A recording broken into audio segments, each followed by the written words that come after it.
a les Portes de Troia, amb Sergio Rodríguez, Alberto Reche i Oliver Vergés.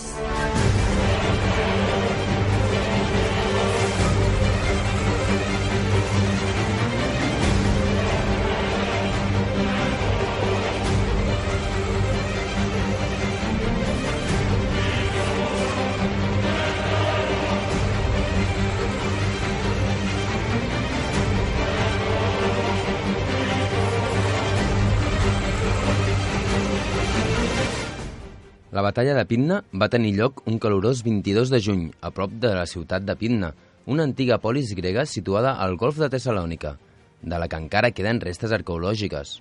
Aquell dia, la República de Roma i el Regne de Macedònia van lliurar l'últim combat de 3 guerres que havien sostingut durant els anteriors 50 anys, i és que aquell dia acabaria amb la derrota total del Regne de Macedònia. Menys conegudes que les llegendàries guerres púniques, aquest conflicte van suposar per a Roma un repte igual d'important, i la seva victòria definitiva li obriria les portes del domini del Mediterrani oriental, de la mateixa manera que les seves victòries davant Cartago li van donar el domini del Mediterrani occidental. Pydna va ser la culminació d'una campanya de 3 anys plena d'errors estratègics, logístics i tàctics per part d'ambdós bàndols. L'associació de despropòsits va acabar quan la República va enviar com a cònsol a Lucio Emilio Paulo, qui va ser capaç d'establir un cert ordre i coherència al desgavell en què s'havia convertit el que, probablement, va ser el pitjor dels exèrcits romans en temps de la República. La victòria romana va ser devastadora, i no només per al destí de Macedònia, sinó també per a la resta de polis gregues, incloses aquelles que havien lluitat al costat de Roma, perquè acabarien perdent la seva independència política. Pydna també va passar a la història per ser l'última vegada en què es va veure en una acció bèl·lica a la llegendària Falange Macedònia, el cor de l'exèrcit macedoni amb el que un segle abans Alexandre el Gran havia conquerit un imperi. Benvinguts a la batalla de Pydna. Benvinguts a les Portes de Troia.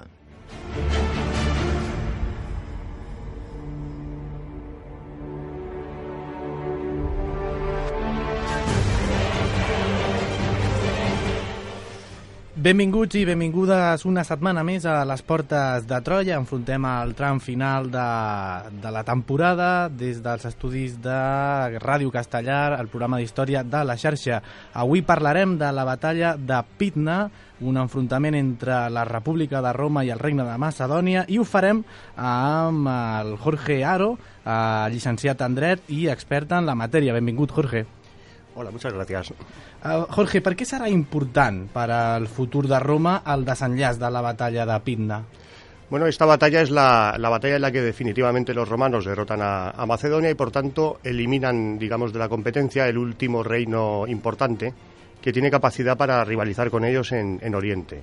Es decir, para Roma la batalla de Pydna en el futuro abrirá la posibilidad de controlar todas las que luego serán las provincias orientales, que no hay que olvidarlo nunca, fueron las provincias más ricas del Imperio Romano. Es decir, hasta este momento Roma, los territorios que había conquistado, pues en Hispania, en África, toda Italia, no tienen una riqueza ni siquiera comparable a lo que son los territorios orientales. También esta batalla le da a Roma un margen de seguridad en una provincia menos conocida, que es Iliria, los actuales Balcanes, la zona desde Albania hasta la costa de Croacia, que es un territorio que los romanos tenían mucho interés en controlar desde tiempo atrás y que sin ser un territorio muy rico resulta muy importante en la historia romana porque es una fuente de soldados muy importante.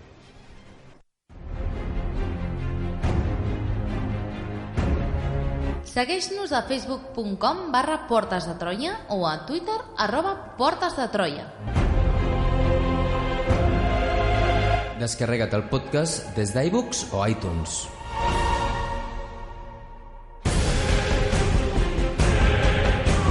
I descobreix tots els continguts del programa a la nostra pàgina web www.portesdetroia.cat.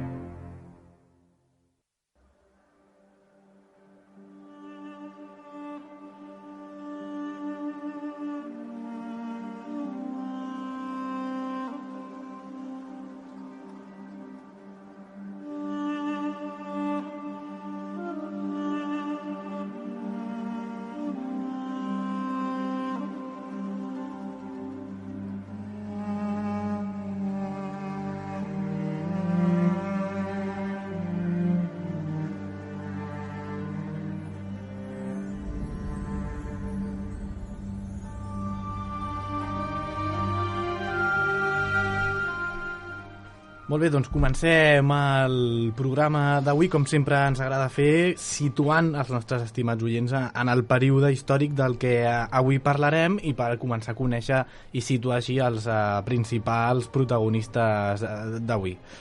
Com ens enfrontem al tema, Jorge? Bueno, estamos en la última guerra macedónica, la tercera. Hay que explicar, la primera guerra macedónica es contemporánea a la segunda guerra púnica, cuando Macedonia firma una alianza con Roma. Con Cartago, contra Roma. Macedonia se alió con Cartago después de la derrota de los romanos en Cánae, una famosísima derrota. Vam fer un programa de canes aquí.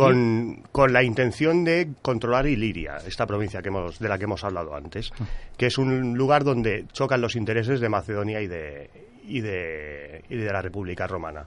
Es una guerra en la que no hay prácticamente nada más que unas escaramuzas, porque Roma también pues encontró aliados en Pérgamo, un reino en la costa del mar Egeo, en la actual Turquía, y con la Liga Etolia, que era una típica liga de polis griegas, en este caso liderada por Atenas, y que se enfrentaban al control de Macedonia sobre Grecia. Entonces Macedonia, al tener que hacer frente en la propia Grecia y en Asia Menor a estos rivales, no tuvo ocasión de mandar un ejército a Italia y no pudo enfrentarse directamente a Roma, cosa que hubiera sido muy peligrosa porque en aquellos momentos aún había un ejército púnico en Italia.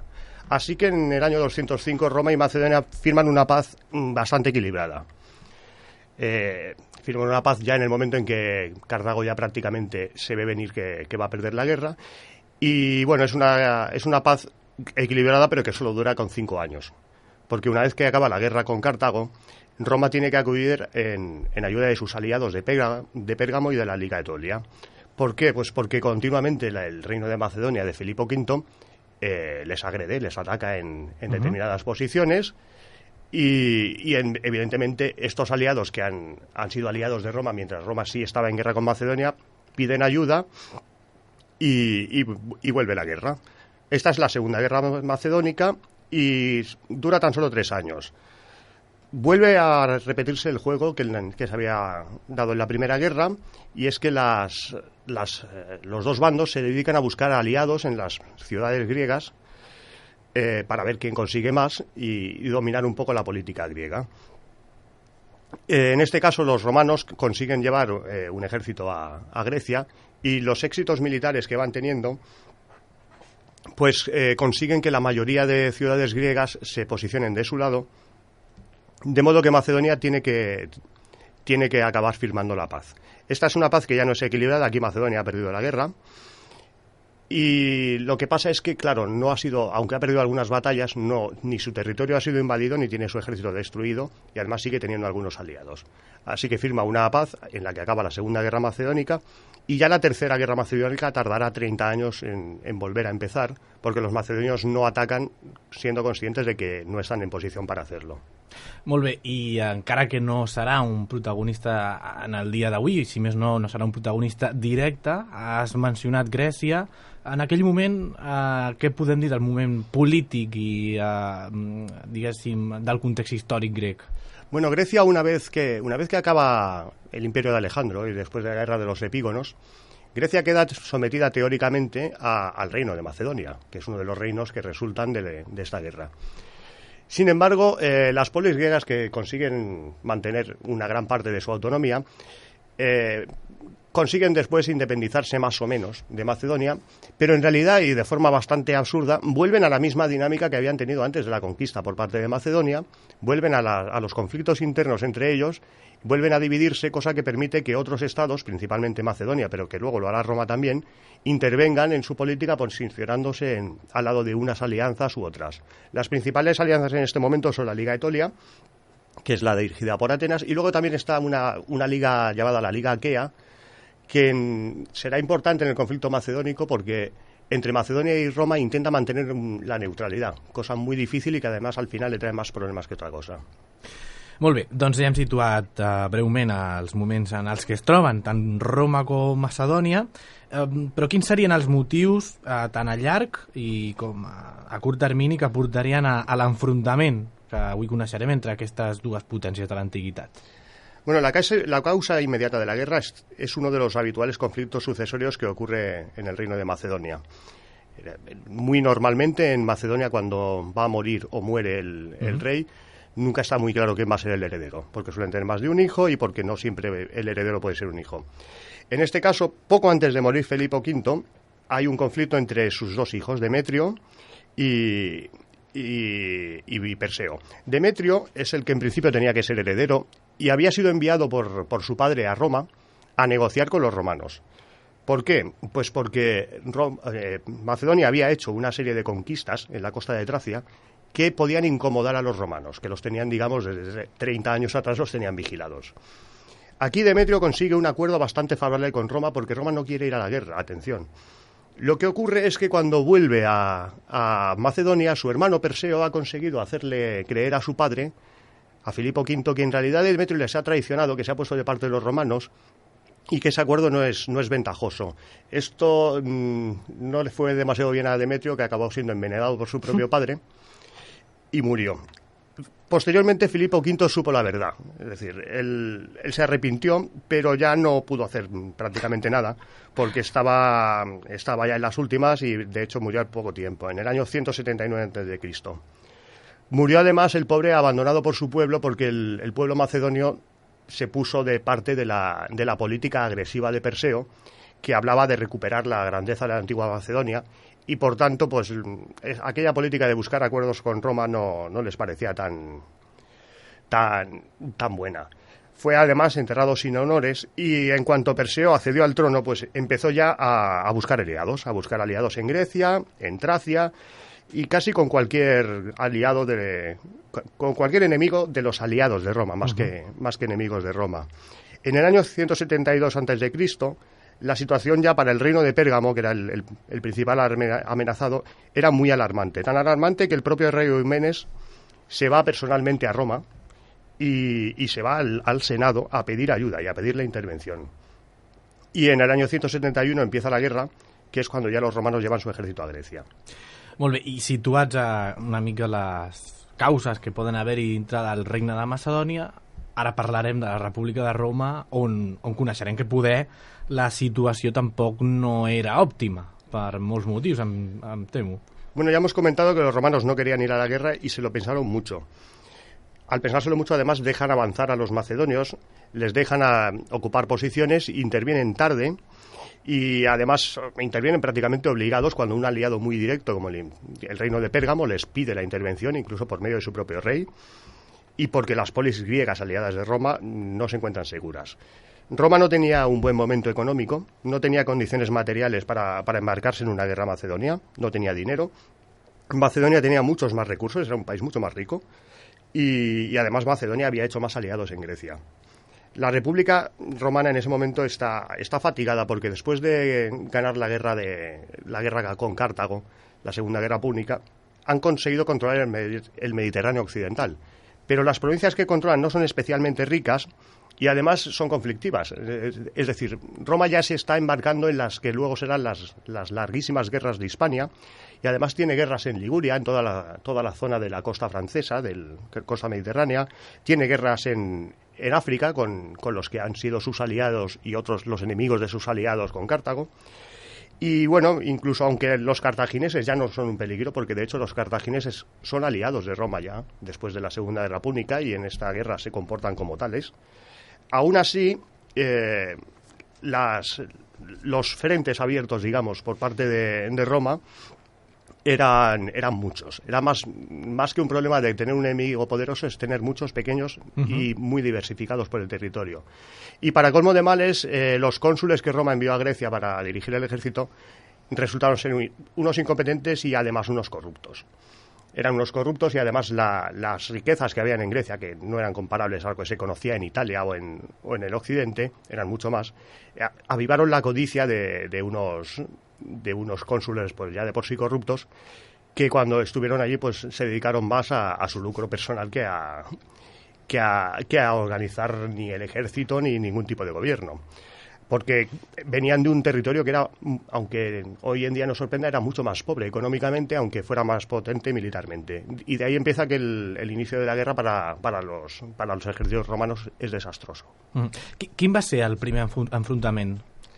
Bueno, al empezar la guerra los romanos enviaron un ejército a Polonia, en Iliria. Es la costa del Adriático, está en el sur de la actual Albania, y desde ahí intentaron establecer una cabeza de puente pues para ir sucesivamente interviniendo en Grecia. Publio Licinio Craso es el que mandaba el primer ejército. El primer enfrentamiento lo ganan los macedonios en Calcinio, en el año 171 a.C. Derrotan a los romanos con su rey al mando de las tropas, Perseo. Se dice que la batalla acaba así por la habilidad de los macedonios de combinar la movilidad de la infantería ligera y la caballería contra la infantería pesada romana, que es lo mejor del ejército romano. Es una táctica parecida a la que utilizaba Alejandro, que tenía una gran colaboración entre infantería y caballería.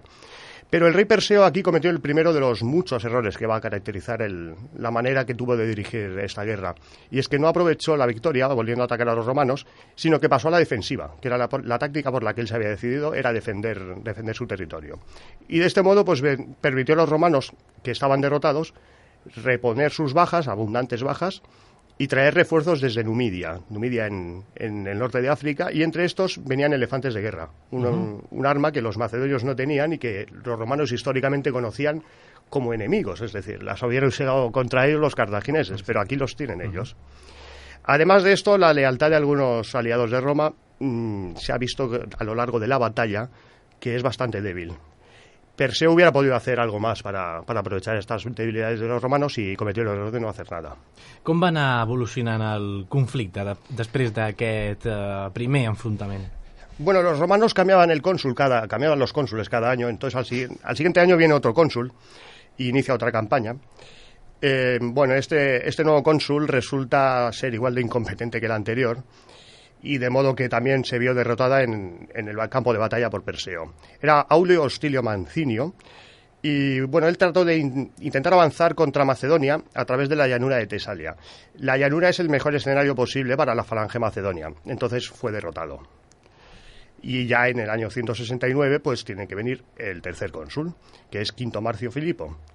Este tuvo la habilidad rara de hacer parecer buenos a los dos anteriores, porque envió su ejército a avanzar a través de las laderas del Monte Olimpo, en un terreno muy escabroso, para pillar un poco por sorpresa a los macedonios, cosa que consigue, pero él llega a Heraclium, y cuando ya está en la ciudad de Heraclium, pues ahí cae en la cuenta de que, la guerra pues tampoco se trata solo de mandar un ejército, sino que no tiene ni provisiones, ni tiene capacidad de recibir refuerzos, y que no puede conseguir ni provisiones para el ejército, con lo cual no puede avanzar más.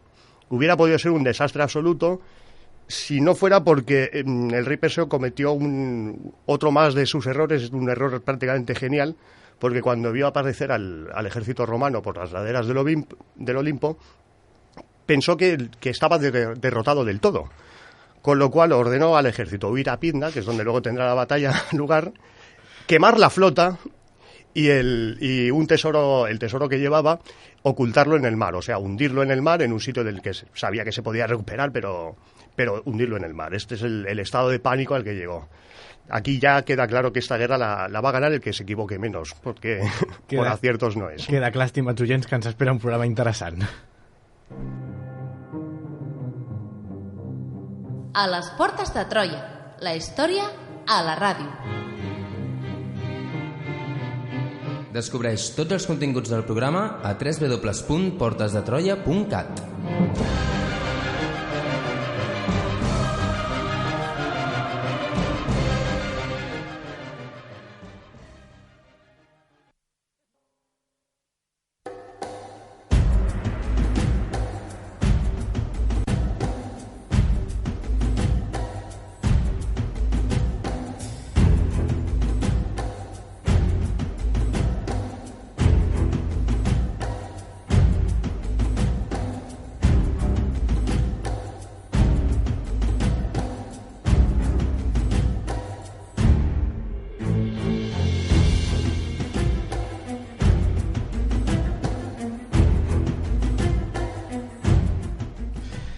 Doncs bé, arribem a un punt on el rei Perseu es troba a Pidna, pràcticament infranquejable i els romans no el poden atacar. Començaran a buscar-se aliats els uns i els altres? Sí, bueno, hay que decir que Quinto Marcio Filipo, a pesar de las críticas que le hemos hecho, cuando se dio cuenta de lo que había hecho Perseo, intentó perseguirlo, salió detrás de él, pero como ya hemos comentado que no tenía provisiones, ni línea de abastecimiento segura, ni posibilidad de conseguirlas, pues se tuvo que detener antes de llegar a Pydna. Allí en Pydna Perseo ocupa una posición que parece invulnerable, una posición muy fuerte, y entonces Perseo vuelve a su estrategia que ya hemos comentado, defensiva. En lugar de hacer algo contra los romanos, que están desmoralizados y que están faltos de abastecimientos, él se dedica a intentar conseguir mercenarios galos y tracios y tratar de comprar a los aliados de Roma. Es decir, envía emisarios a las diferentes ciudades e islas griegas que son aliadas de Roma a ver si puede conseguir que se cambien de bando. Solo tuvo éxito con Rodas. Y con el resto no, porque, y según se explica, no por lealtad a Roma, sino porque en otro de sus errores ofrecían muy poco dinero. Era un reino muy rico, pero parece ser que era un poco tacaño. Vaya. Y no les pagó lo que pedían, si no se hubieran pasado de su bando. Bueno, i el Senat romà, amb Roma també, diguéssim, cometent els seus errors, va haver de prendre algunes decisions, de prendre cartes. Bueno, en Roma había ido creciendo la indignación entre el Senado y básicamente entre el pueblo, porque la marcha de la guerra era desastrosa. Entonces el pueblo, pues la presión popular, muchas veces en Roma, en momentos complejos, obligaba al Senado a tomar decisiones, y en este caso tienen que enviar a alguien a quien se considere incorruptible, a una persona que el propio pueblo considera que no se corrompe. Y este es Lucio Emilio Paulo. Este es un hombre que tiene experiencia en las guerras de Hispania y en Liguria, pero que ya tiene 60 años y que no era en principio una persona que tuviera que embarcarse en una nueva campaña. Lucio Emilio aceptó el nombramiento y es una cuestión curiosa es que en el discurso suyo antes de marchar, ¿no?, ya se ve que en la política de Roma empezaba a existir eso que llamamos los estrategas de salón hoy en día. Porque el cónsul dedica el discurso a advertir a todo el mundo de que no le critiquen, que no le den consejos, que no le digan cómo tiene que llevar la guerra, a no ser que quieran venir. Es decir, que si personalmente tiene intención de ir a la guerra y de acompañarle, que no se preocupe nadie, que el que no tenga, él le paga el caballo, le paga la manutención, las armas y lo que haga falta. Pero que el que no esté dispuesto a ir no diga nada. Entonces, sea como fuera, pues en estas condiciones él llega a Grecia y toma el mando del ejército. El ejército, la situación en la que debería estar, se puede deducir conociendo lo que es la primera medida que toma Lucio Emilio Paulo, que no es nada de tipo militar, sino Lucio Emilio decide pedir una comisión de investigación al Senado. Una comissió d'investigació, per tant, Jorge, no sé si podríem saber efectivament quins eren els estats dels exèrcits que d'una banda estaven a punt d'enfrontar-se. Bueno, el informe de los legados romanos, los legados de la Comisión de Investigación, lo transmiten al Senado y es un informe que se puede considerar bastante neutral y es lapidario. Ellos estudian la situación en Grecia y concluyen que tanto los romanos como los macedonios están acampados, cada uno en una orilla del río Elpeo, pero ninguno de los dos tiene ninguna intención de combatir. Las tropas romanas, además, están escasas de abastecimientos y de alimento. Los soldados romanos, además, dedican el tiempo a holgazanear. No hay ningún tipo de disciplina y la moral está por los suelos. El estado de la flota es lamentable. Esto tampoco es muy problemático porque Perseo había quemado la suya, como hemos dicho. Pero el estado era deplorable. No hay tropas suficientes. La lealtad de los aliados griegos es dudosa. Incluso la del propio Eumenes de Pérgamo, que es el causante de la guerra, es el que les ha pedido que vayan a la guerra, empieza a ser dudosa la lealtad de este rey también, cosa que en el fondo es comprensible, por otra parte, entendiendo la incompetencia que estaba este hombre observando en las tropas romanas. Uh-huh.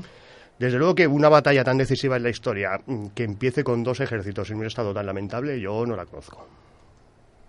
I amb Lucio Emilio Paulo al capdavant de les tropes romanes, quines decisions va prendre ell per endreçar una mica el panorama que tenia davant? Bueno, pues primero de todo, Lucio Emilio contó a ver las fuerzas que tenía, es decir, entre lo que son los propios romanos y los auxiliares latinos, o sea, tropas italianas, tenía 14.000 legionarios y 1.200 jinetes. Así que la primera decisión que toma es pedir permiso para reclutar 2 legiones más, 2 legiones cada una de 5.000 hombres y 200 jinetes. Y estas legiones las reclutan en Iliria, que como ya hemos comentado antes es una provincia que es fuente de abastecimiento de tropas durante prácticamente todo el imperio para los romanos, y tropas de calidad. Otra decisión que además le dio un gran prestigio entre los soldados, aunque fue algo muy simple, sencillísimo, fue que mandó cavar pozos en el campamento y en los pozos encontró agua. Porque hasta entonces se abastecían de lo que bajaba del río, pero el río bajaba casi seco, con lo cual tenían muy poca agua. Después empezó a poner a los soldados a trabajar, básicamente. Cualquier tipo de trabajo que se le ocurría, pues se lo asignaba a los soldados.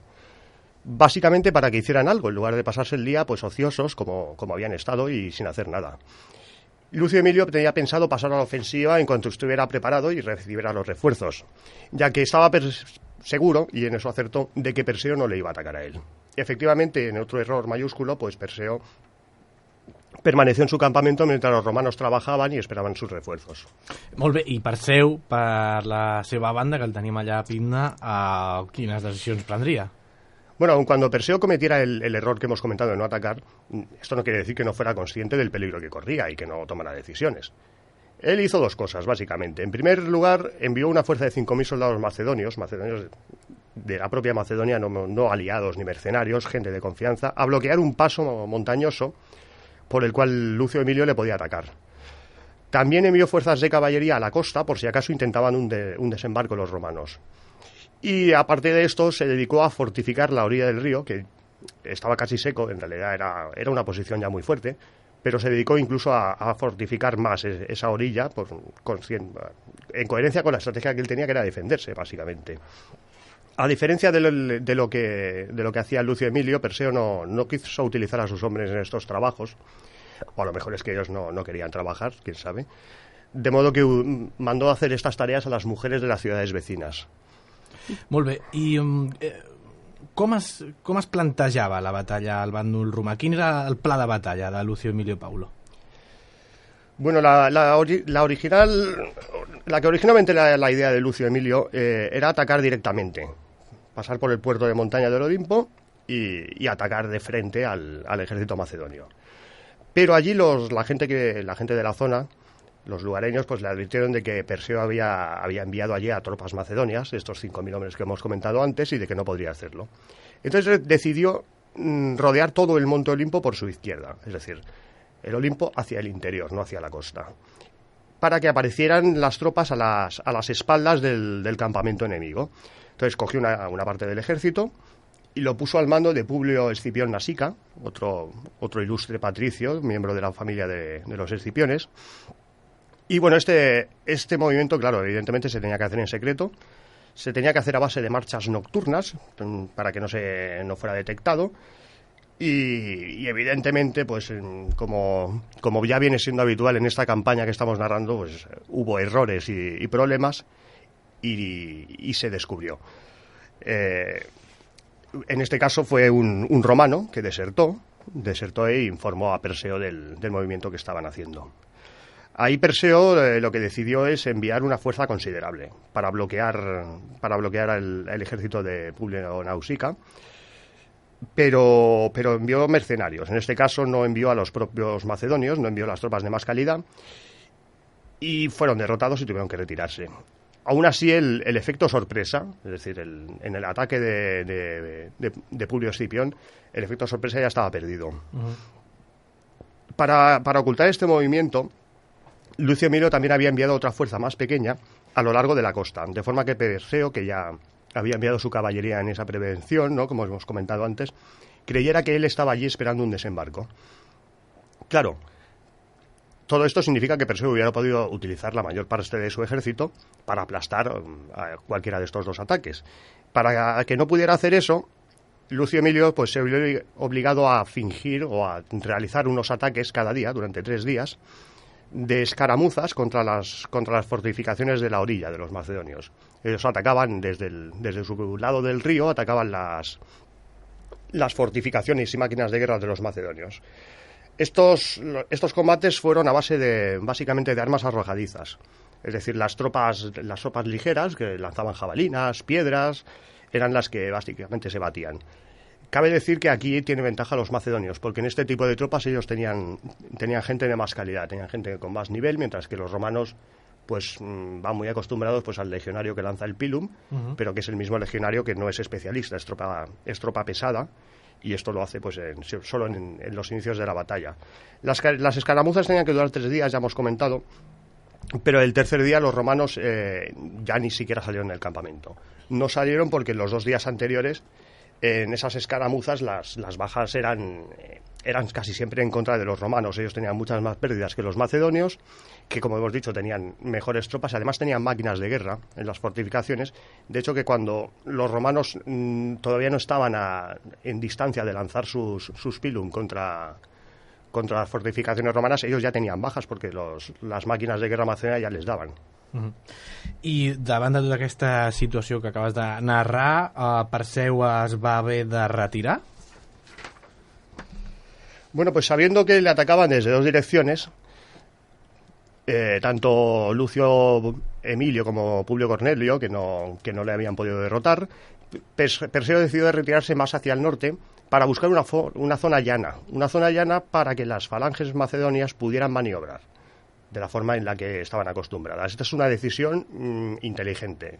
Hemos criticado antes errores, pero es una decisión totalmente correcta, irse a buscar la llanura, que es donde la falange macedonia combate mejor.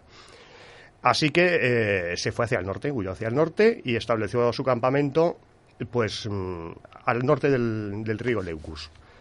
Lógicamente los romanos lo persiguieron con todo el ejército, y entonces la noche entre el 21 y el 22 de junio llegaron frente a ellos. El río estaba entre los 2 ejércitos y allí acamparon los romanos. La fecha exacta la sabemos hoy en día porque consta que hubo un eclipse lunar, y como esto se puede calcular astronómicamente, sabemos que fue ese día. El eclipse lunar, por cierto, los macedonios se lo tomaron como muy, muy mal augurio. Era algo que pensaban que les iba a traer infortunio. A los romanos también en principio a las tropas les sentó bastante mal, pero Lucio Emilio se dedicó a enviar mensajeros a todas las legiones para explicarles que aquello era un fenómeno natural, que era normal y que los dioses no tenían nada que ver.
Doncs bé, continuem a les portes de Troia amb aquest interessant programa sobre la batalla de Pydna, i estem a les portes de la batalla, que ja gairebé comença. Jorge, ¿qué la precipitará definitivamente? Bueno, no sabemos si Perseo tenía intención de seguir huyendo o tenía intención de combatir.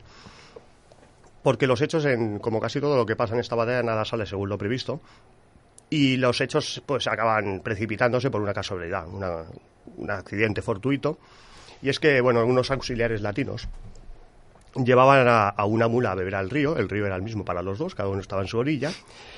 Y parece ser que la mula se metió demasiado en el río, o incluso llegó a acercarse a la otra orilla, y hay unos mercenarios tracios que andaban por allí haciendo pues lo mismo, llevar a sus animales a beber, a ir a buscar agua a ellos. Les robaron la mula a los latinos. Entonces, unos cuantos latinos que estaban indignados cruzaron y mataron a un tracio. Tuvieron una pequeña pelea y mataron a uno. Entonces vinieron más tracios y empezaron a enzarzarse con los latinos y mataron a unos cuantos. Así que, bueno, en un rato, aquello estaba lleno de latinos, de tracios y de gente pegándose y tirándose jabalinas y matándose. Y los comandantes empezaron a salir y las tropas a ordenarse y a ordenarse ya para la batalla de forma pues que se tenían que poner a combatir, porque aquello ya había empezado a pesar de que no estuvieran los planes. Vistos els antecedents d'aquesta campanya, no podia ser d'una altra manera. No, parece que havia de ser la buspira sí, de tot plegat. Molt bé. Per qui estaven formades les tropes macedònies? Qui les formava? Bueno, Perseo, a la hora de formar el ejército así de aquella forma de urgencia y casi imprevista, en realidad forma con el orden normal, porque ya realmente los campamentos también estaban más o menos preparados para saber cómo se formaba, ¿no? El orden normal en los macedonios significa pues que los 15.000 hombres de la falange macedonia, de la élite del ejército, se ponen en el centro. A su derecha hay unos 8.000 mercenarios, básicamente son galos y cretenses. Y bueno, a su izquierda están los griegos. Hay unos 3.000 chalcaspides, que esto quiere decir que es un soldado que va armado con un escudo de bronce. Uh-huh. Es una tropa más o menos pesada. Y otros 3.000 leucáspides, que esto quiere decir es un soldado que va armado con un escudo que es blanco. No es metálico, es de madera, reforzada, es un material más ligero. Es una tropa ya no tan fuerte como la otra, pero más ligera, más rápida.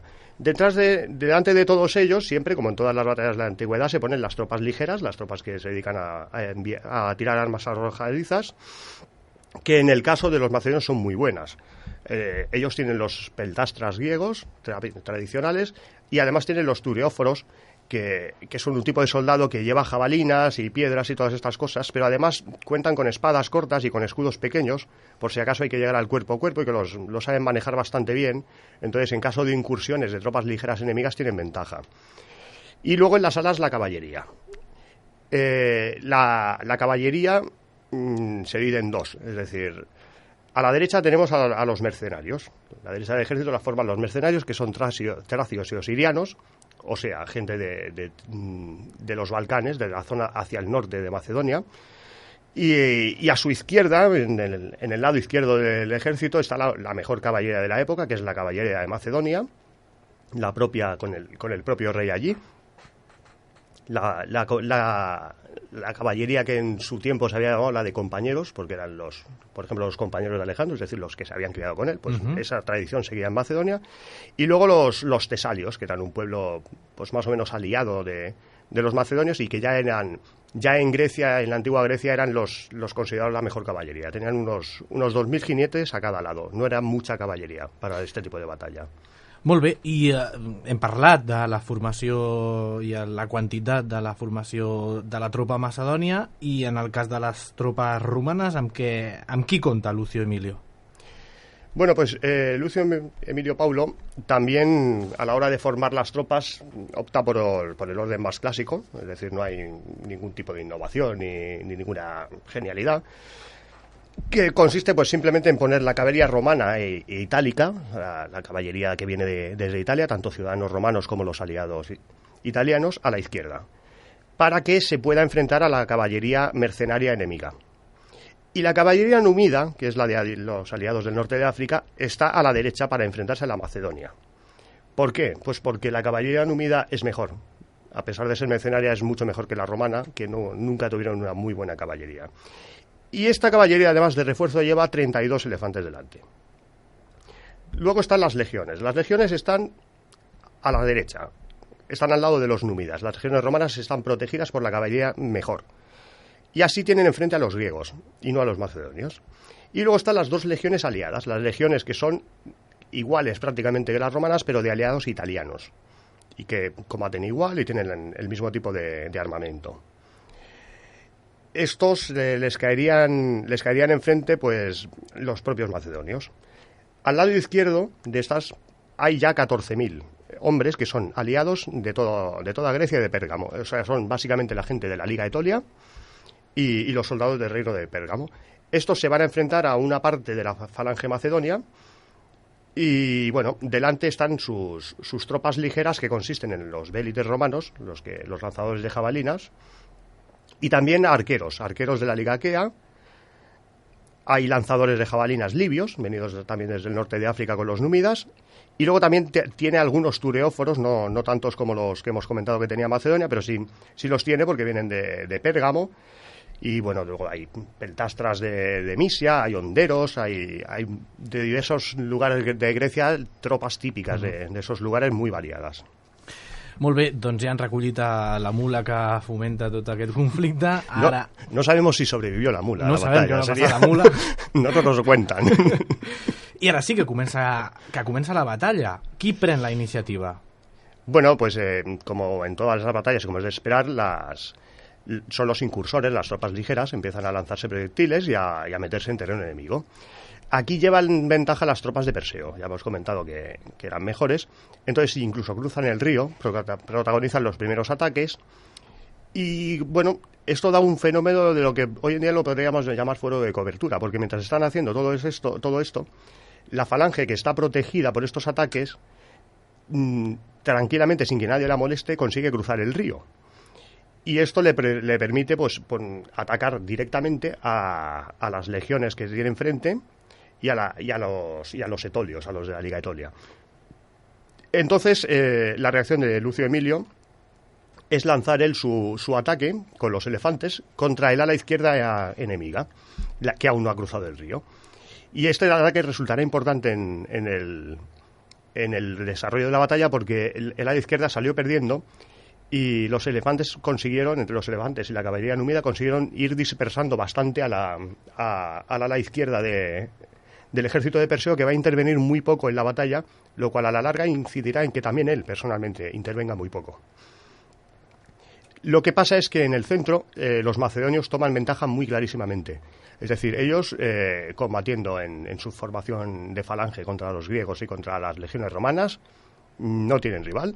Y ahí da toda la impresión de que se va a repetir el mismo guión de Quinocéfalos y que los romanos y sus aliados no tienen hueco para poder atacar en aquel auténtico bosque de lanzas que era una falange macedonia. La falange atacaba en una formación más o menos cerrada con lanzas larguísimas y bueno, entonces la falange consigue empujar a los soldados enemigos a empezar a retroceder, van hacia un monte, el monte Holocro. Y según van subiendo hacia el monte van perdiéndose un poco la formación y parece que la batalla está ganada para Perseo y probablemente estaba ganada. Es decir, lo que pasa es que aquí Perseo comete el peor de los muchos errores que había cometido en esta guerra, lo comete entonces. Arribem al punt culminant per conèixer quina serà com acabarà aquesta batalla que estem coneixent avui, perquè hem de conèixer aquest error fatal de Perseu.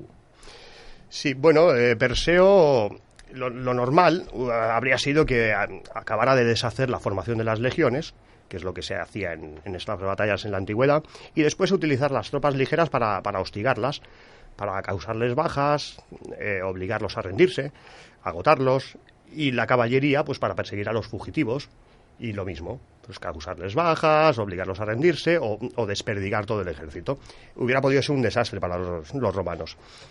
Sin embargo, Perseo lo que decidió hacer en ese momento es seguir empujando a los romanos y a los etolios, pero básicamente a las legiones romanas, hacia arriba, hacia el monte Holocro, con la propia falange. Claro, la propia falange avanzando por una zona que ya no es llana, que es cuesta arriba, que es montañosa, que es escarpada, empezó a perder su propia formación. Y además se encuentra en un terreno desfavorable. Aquí los centuriones romanos empezaron a reordenar a sus hombres, ya no en una formación típica de legionarias, sino prácticamente como comandos, mandándolos en grupitos, y a poco empezaron a ir infiltrándolos entre la formación macedonia para meterse en combates cuerpo a cuerpo. Claro, en este momento la batalla seguramente se pareció a lo que normalmente vemos en las películas de guerra sobre esta época, que en realidad es algo que no pasaba casi nunca. Es decir, en una sucesión de combates cuerpo a cuerpo no se veía en las batallas en la antigüedad, lo que se veía eran combates de formaciones. Y esta sucesión de combates cuerpo a cuerpo favorecen en todo al legionario romano. Es decir, el legionario romano lleva un escudo grande, lleva una espada, lleva más armas también, lleva un puñal, Y los espartanos no llevan nada de todo esto, es decir, ellos una vez que se ven en el cuerpo a cuerpo tienen que tirar las sarisas, esas largas lanzas de más de 6 metros, tienen solo un escudo pequeño porque además la sarisa se empuña con 2 manos y por tanto el escudo va colgado del hombro, no es un escudo para manejarlo tampoco. Y además tienen pues un puñal para defenderse en caso de necesidad con el cuerpo a cuerpo. Pero claro, lógicamente, con un escudo ligero y un puñal enfrentado a un legionario romano con espada y con bastante más armadura y con una espada de unos 60 centímetros y además entrenado para pelear así durante años, pues no tiene mucho que hacer.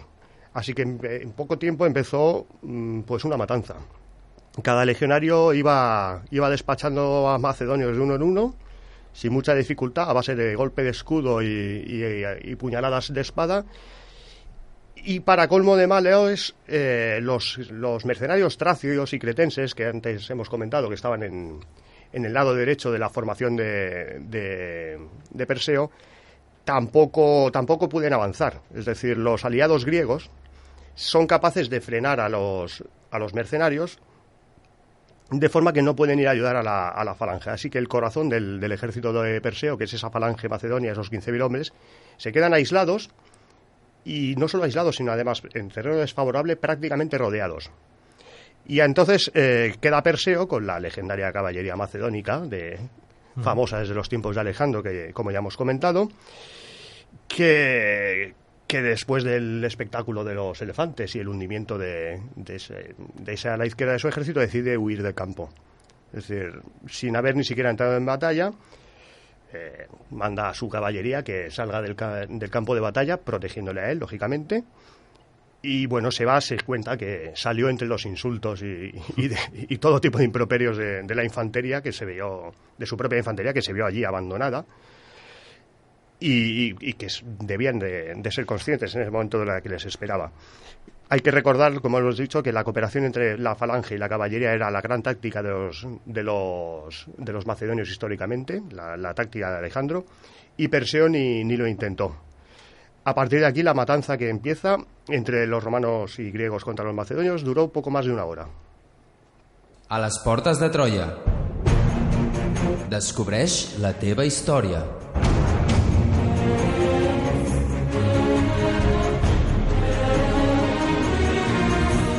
Troba'ns a facebook.com/Portes de Troia i a Twitter @Portes de Troia.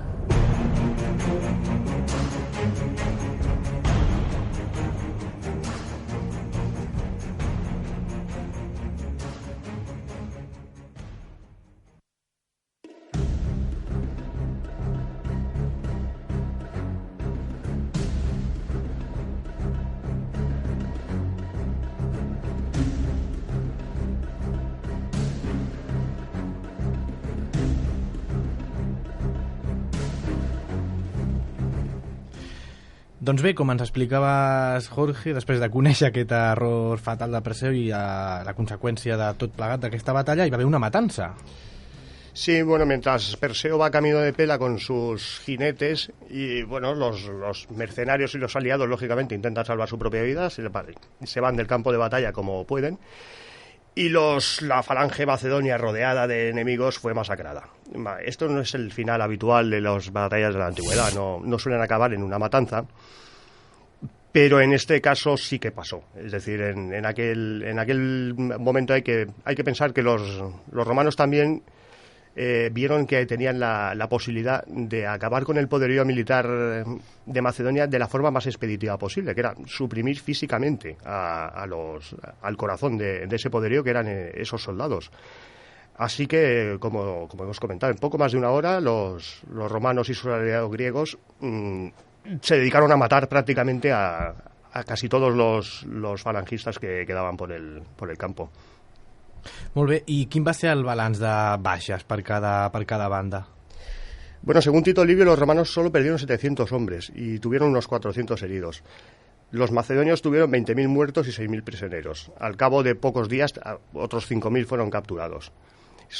Sabemos que Tito Livio suele exagerar a favor de los romanos, pero es que incluso si hubieran sido menos, eso significa que la posibilidad de volver a rearmar ese extraordinario cuerpo de ejército uno de los más famosos de la antigüedad, era imposible.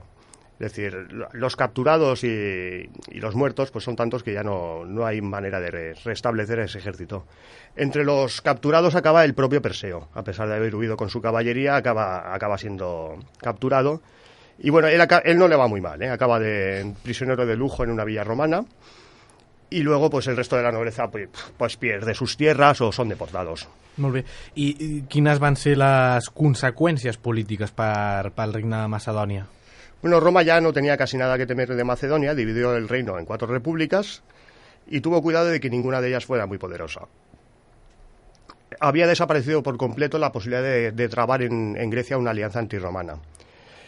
De hecho, es que todo el mundo quería ser aliado de Roma a partir de entonces. El Senado tomó medidas que solo se pueden explicar aquí desde la codicia que levantan las riquezas de Grecia, y además medidas en contra de la voluntad de Lucio Emilio Paulo. Autorizaron el saqueo de 70 ciudades macedonias o aliadas de Macedonias. Hubo todo tipo de matanzas y los saqueos de estas ciudades concluyeron en que se tomaba hasta 150.000 hombres como esclavos. Es decir, una cifra semejante no se había visto nunca. I també per Roma va comportar alguns canvis polítics i culturals molt interessants. Sí, por cierto que sí, porque algunos cambios que ya estaban en marcha en Roma, como es el declive de los campesinos libres, que iban siendo sustituidos por grandes propietarios con esclavos, pues eso se acentuó al haber tal cantidad de mano de obra esclava. Luego también está la helenización de la cultura romana, y es que después de Pydna y en los años siguientes era hasta habitual que un romano rico se pudiera comprar un profesor griego para educar a sus hijos. De hecho, hay un impuesto personal sobre la riqueza que se pagaba en Roma, que era una milésima parte de la riqueza, que se deja de pagar simplemente tras el botín de Pydna. Es decir, este impuesto se suprime y no se vuelve a pagar nunca más. Para las polis griegas, pues el destino al final no fue muy diferente, tanto si habían combatido al lado de Perseo como al lado de Roma. Porque como siguieron en la dinámica que ya venían desde sus primeros enfrentamientos con Macedonia, incapaces de llegar a ningunos acuerdos entre ellos, pues al final acabaron siendo gobernados directamente por Roma, y los que se intentaron enfrentar a Roma sufrieron el mismo destino de saqueo y esclavitud. No sé si ens voldries també explicar alguna coseta més per acabar en aquest últim minut que ens queda del programa. Bueno, podríamos hablar del final ya de Macedonia como tal, que es en el año 150, cuando un tal Andrisco se subleva. Él asegura ser el hijo de Perseo, aunque los historiadores no crean que sea cierto. Reúne tropas en Tracia y bueno, consigue alguna victoria. Invade Macedonia y Grecia y trata de establecer el antiguo reino. Por casualidades de la vida, en el año 148 a.C. fue derrotado en Pydna también. Y así ya Macedonia pasó a ser pues legalmente una simple provincia. En Grecia intentó resistir la Liga Aquea, pero también fue aplastada, y al final, como escarmiento, la ciudad de Corinto fue destruida totalmente en el año 146 a.C., que es el mismo en el que los romanos destruyen Cartago por motivos muy parecidos. Molt bé, doncs no tenim temps per més. Moltíssimes gràcies, Jorge Haro, per novament i per tercer cop aquesta temporada de les Portes de Troia ens hagis portat una batalla clàssica amb aquesta facilitat de comunicació que tant agrada als nostres oients. Moltes gràcies per venir. Gràcies a vosaltres. Moltes gràcies també al Salva, al control tècnic, i qui us ha parlat, Sergio Rodríguez. Nosaltres us esperem la pròxima setmana amb l'últim programa de la temporada de les Portes de Troia.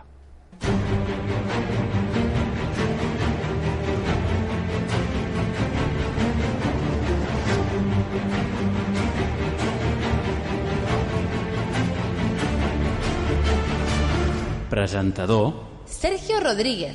Historiadors Alberto Retxe i Oliver Vergés. Tècnic de so Salva Soler.